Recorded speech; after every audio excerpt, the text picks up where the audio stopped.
When I was a teen, I was dealing with common stressors like school, work, and college applications. I also had a challenging family life and strained relationships with both of my parents.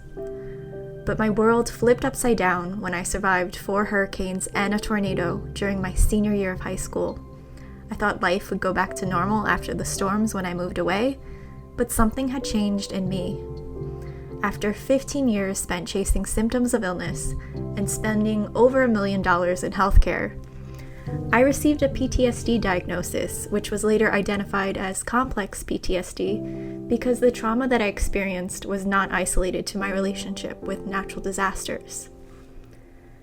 As a child, the brain is still developing and can be more susceptible to stress because you don't yet have effective coping strategies for managing it.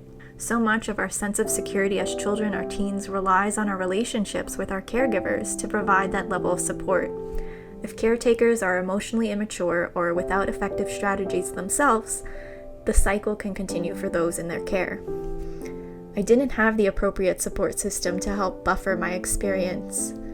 Instead, my nervous system overcompensated and got stuck in survival mode, creating an environment for chronic illness. Now, no one is at fault for this. Unfortunately, only so much in life can be prevented. However, there is great potential for change when we focus in on the root of the dysregulation. For me, that was optimizing my nervous system and moving it consciously into a state of growth and repair. The upcoming Brain Gardening program teaches strategies for building resilience through neuroscience, somatic practices, ecotherapy, creative expression, and the healing arts to provide an integrative approach to wellness. Shift from survival mode into your ability to thrive.